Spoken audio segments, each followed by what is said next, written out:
Good morning. It is Monday, January 3rd, and I just finished with a recall. I replaced a sight glass on a steam boiler, the whole valve assembly, and the sight glass wasn't sitting in the top valve properly, so it started to leak a little bit of water, and I fixed that. I just had to move that valve back up, and now I'm on my way to perform a test that we do on this specific customer's steam system. Every so often, it's a business and we have to make sure that everything's working properly. So I'll test the low water cutoff and autofill and everything like that, just to make sure that it'll be good for insurance claims in the future. Walking down now into the boiler room. Wanted to record in case there was a crackhead living down here since the lock is gone, but you could see, or maybe you could hear, the boilers running. Sight glass is looking a little bit low, but it's probably bouncing around. First thing that I'm going to do is shut the boiler off. Actually, no, I'm not.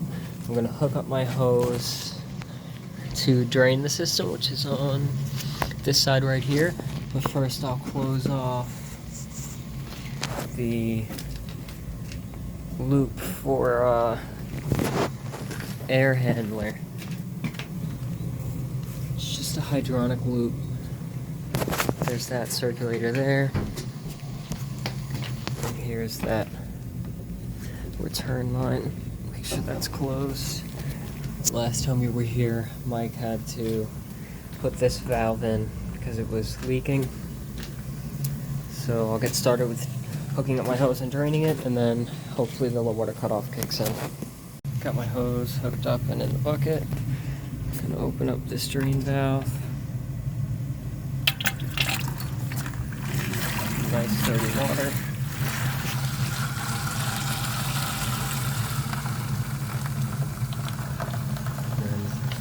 While that happens, I'm going to take a look at the sight glass, which is going down, and we have our low water cutoff flashing, so it should turn the boiler off.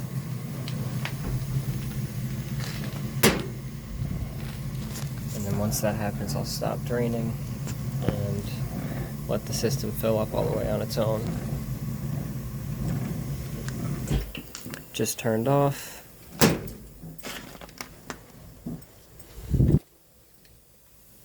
Now we're going to get that auto feeder filling up the boiler with water. It's going to have a little bit of a delay.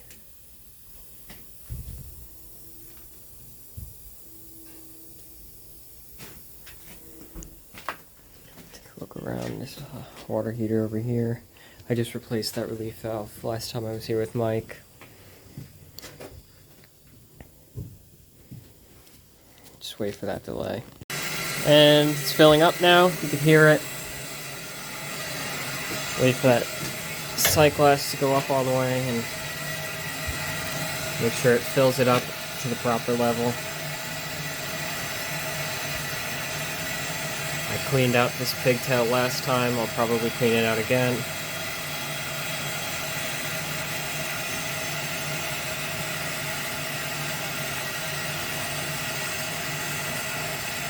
See, that water level is starting to come up.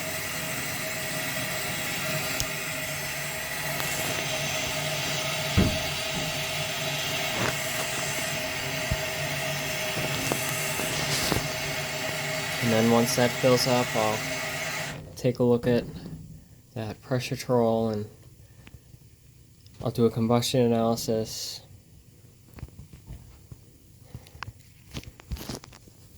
Should kick on any second.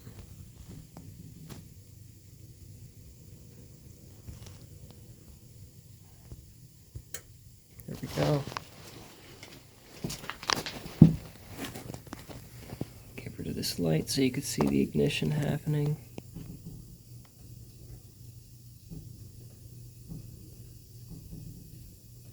If if it ignites.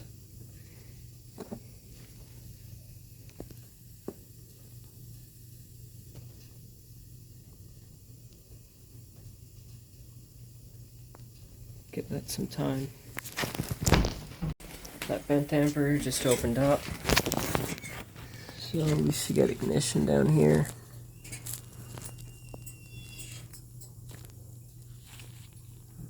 Any second. There we go, we got pilot. And ignition.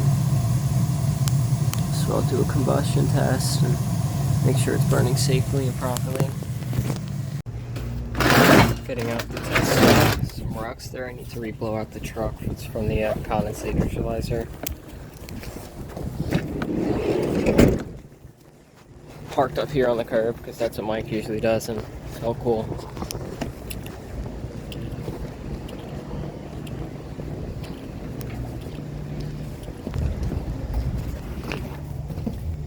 Down into the darkness.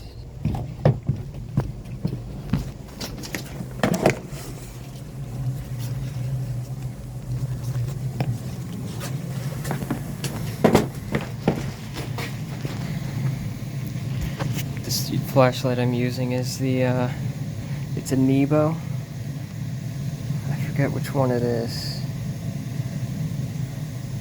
But it's really, really nice. I like it a lot. And I have, what is it? I think it's the 310. Yeah, I have to test to a 310, which works fine. I don't mind. I know Mike doesn't like it because it's not as nice. It doesn't have like the bright LED display, but I don't have any problem with it. It works. That's what matters. I think he's going to give me a different one because he got a new one, but I'm not in any rush. I'm used to this one now because I've been using it, so I'll try to use it as long as I can. Wait for that to zero out, and then I'll put it back to test. So I got the testo probe up in there, and watching the numbers, making sure they're normal, and that CO stays really low. I did a combustion test here maybe a month ago, so it shouldn't really change that much. And I usually leave it at these two readings, but check like the temperature, and check the CO2 as well. It's hard to do this with just one hand, but it's good. Got 1 particle per million. High on temperature, but not crazy high. See what our efficiency is, 78%, so it's not bad. Wait for those numbers to stop moving, and I'll stop it and I'll print that out and show you all of them. That's printing out, and can't forget to open up those valves for the circulator pump as well, which isn't on. Guess it's not calling. Opened up. So, should be good to go.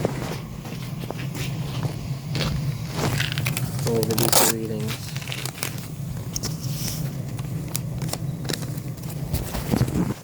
You can see there's good combustion. The O2 and the CO2.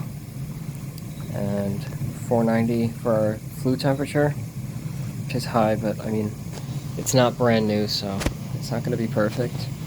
But the 1 particle per million of CO, 2 particles per million of undiluted CO, that's perfect. And overall good reading. So I did notice a hissing, and I was looking around and kind of followed the sound, and I saw that this union right here is leaking. So I'm gonna spray it down with some WD-40 and then try to tighten it. If not, then we'll have to come back and try maybe redoing it. So I soaked it up with some penetrating oil and gonna let that sit for a while. I think a lot of it's evaporating, maybe not, but it seems like it because the temperature is so high. And After that sits for a while, I'll try to give it a turn. So surprisingly, I actually did get a little turn out of it. Not much, but you can see there's no more steam seeping out of it. And it is running, so it's good. I didn't think I'd be able to get a turn out of it because it's pretty rusted on there, and I'm obviously not the strongest person in the world. So just be filling out the invoice now. And I did actually have to get my other knee belt because it died. This one's not as nice, but I still like it. I have 2 of these ones. The batteries don't last as long and they're not as bright. I knew it was too good to be true. It started to drip a little bit again, so we'll end up having to come back here and do something about it. I guess cut out that and replace this nipple and the union, because I have a feeling that union's just done. It's probably so rusted. So just finished up with that, and another reason why I like this Nebo in particular is because it takes that same USB-C charge port that my phone takes, so it's easier just to have one charger for everything. Another really cool is the company's new logo. It looks so awesome. But that's going to be it for this call. I'll see what Mike wants to do with me next. I see that there's a walk-in on the schedule, and I've never worked on or seen a walk-in before. So I guess we'll see what we're doing with that. So it looks like I'm going to be heading over to that walk-in.